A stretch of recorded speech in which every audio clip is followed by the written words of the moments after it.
오늘 우리가 함께 볼 하나님의 말씀은 신명기 14장 22절부터 23절까지 말씀입니다. 신명기 14장 22절부터 23절까지 말씀 제가 봉독하겠습니다. 14장 22절부터 23절입니다. 너는 마땅히 매년 토지 소산의 11조를 드릴 것이며 내 하나님 여호와 앞 곧 여호와께서 그의 이름을 두시려고 택하신 곳에서 내 곡식과 포도주와 기름의 11조를 먹으며 또 내 소와 양의 처음 난 것을 먹고 내 하나님 여호와 경외하기를 항상 배울 것이니라. 아멘. 아마 목회자들이 설교하면서 가장 어렵게 느끼는 주제가 있다면 바로 헌금일 것입니다. 헌금은 믿는 우리들이 당연히 지켜야 하는 것이지만 우리의 현실과 직접적인 관련이 있기 때문에 편하게만 말할 수는 없습니다. 헌금에 대한 설교를 어렵게 만드는 몇 가지 것들이 있는데, 하나는 성도들의 형편을 너무 잘 알고 있다는 것이고, 또 하나는 헌금을 너무 강조하다 보면 물질과 세속을 추구하는 것으로 오해를 살 수 있기 때문입니다.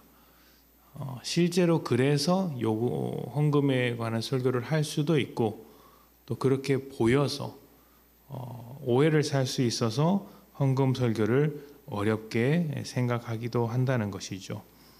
오해를 사는 것이면 괜찮은데 그로 인해서 실족하는 사람도 생깁니다.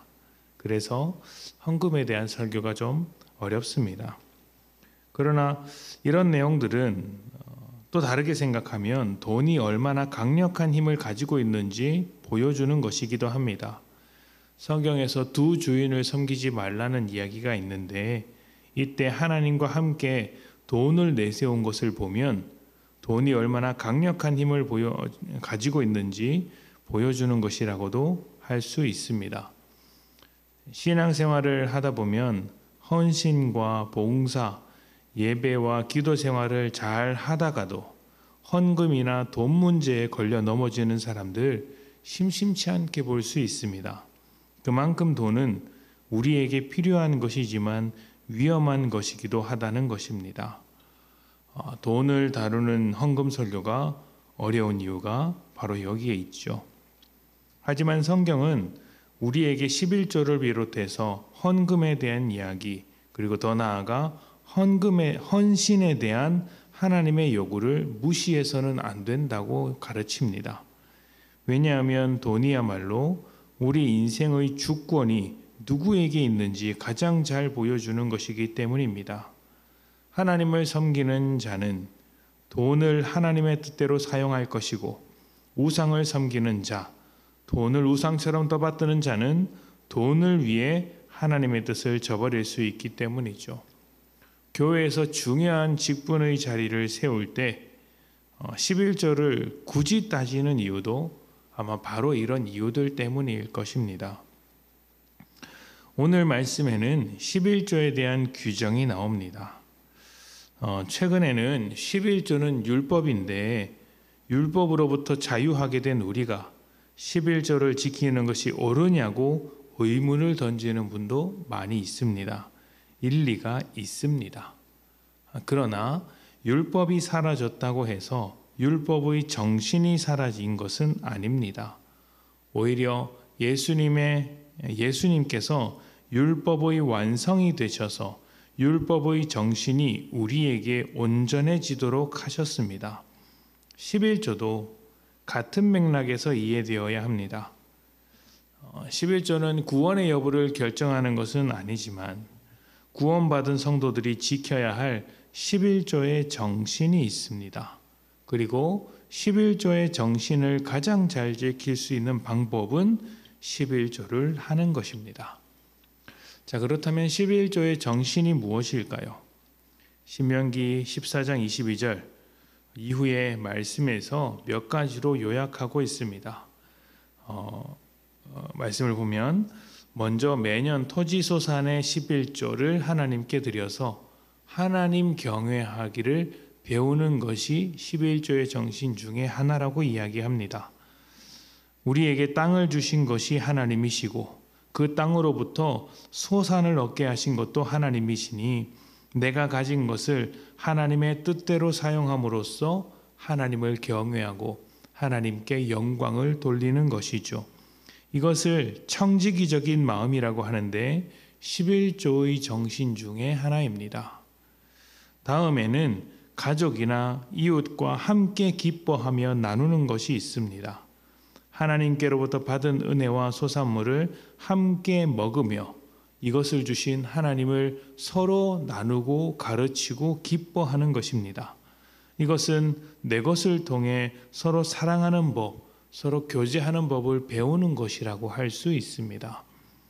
마지막은 레위인과 나그네, 고아와 과부를 위해 저축하는 것입니다.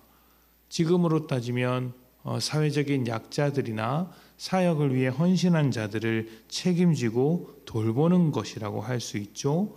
구제 사역, 또 교회의 여러 가지 사역을 위해 11조를 하는 것이라고 이해할 수 있습니다. 사역을 위해 헌신하는 것이 11조의 정신이라는 것이죠. 정리하면 11조의 정신이란 내가 가진 것을 하나님께로부터 받은 것이라고 인정하고 하나님의 뜻대로 가족과 이웃, 그 모든 사람들, 내 주변 모든 사람들에게 하나님의 은혜를 고백하기 위해 사용하고 또 교회의 다양한 사역, 또 필요한 사람에게 긍휼과 은혜를 나누는 사역에 헌신하도록 하는 것입니다. 이런 정신을 지키기 위해 11조를 하는 것이고 또 드려진 11조는 11조의 정신에 맞도록 사용되어야 한다는 것이죠. 믿음은 말로 하는 것도 아니고 생각으로 하는 것도 아니며 삶으로 하는 것입니다. 그러니 여러분 11조를 가급적이면 너무 가볍게 생각하지 마시고 실천할 수 있었으면 좋겠습니다. 11조를 하는 것으로 끝내지 마시고 11조의 정신으로 살아가기 위하여 11조를 한다는 것을 잊지 않으셨으면 좋겠습니다. 하나님의 주권을 인정하고 경외하는 삶, 주변 사람들에게 은혜를 나누고 하나님의 사역에 동참하며 하나님의 나라를 세워가는 삶을 사는 것입니다. 이것이 11조를 하는 이유이고 11조를 통해 지켜야 할 11조의 정신입니다. 11조와 함께 11조의 정신으로 채워진 삶을 살아가시면서 여러분을 통해 하나님의 나라가 온전히 세워지기를 축복합니다. 우리 함께 기도하겠습니다.